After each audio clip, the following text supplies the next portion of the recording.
सरदारी पाकिस्तान तहरीक इंसाफ जी हुकूमत के तनकीद जो निशानो बणाईंदे चयो आहे त मुल्क संदन दौर में छा हो ऐं हाणे छा आहे। फ़र्क़ साफ़ ज़ाहिर आहे, मुल्क हिननि जे हथां न पियो हले सघे। अॻु बि चयो हो त इक़्तिदार अवाम वटि आहे, मुल्क खे मुकमल तरक़ी ॾींदा। नंढे अलायार वेझो ॻोठ मेहर अली जमाली में ॻाल्हाईंदे आसिफ अली ज़रदारी चयो त हुननि ख़ैबर पख्तूनख्वा ऐं बलोचिस्तान जे अवाम जा मसइला हल कया आहिनि, ॿियनि खां सदाईं ॿीणो टीणो कमु कयो।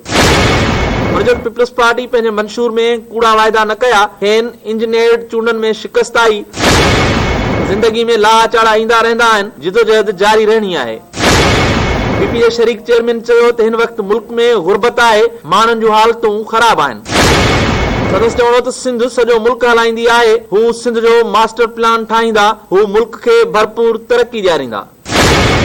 आसिफ अली ज़रदारी चयो त पीटीआई हुकूमत खां मुल्क न पियो हले, पहिरें ॾींहं खां चए पियो त कमु हलाए ॾेखारियो, अॻे ई चयो हो त ताक़त अवाम वटि आहे।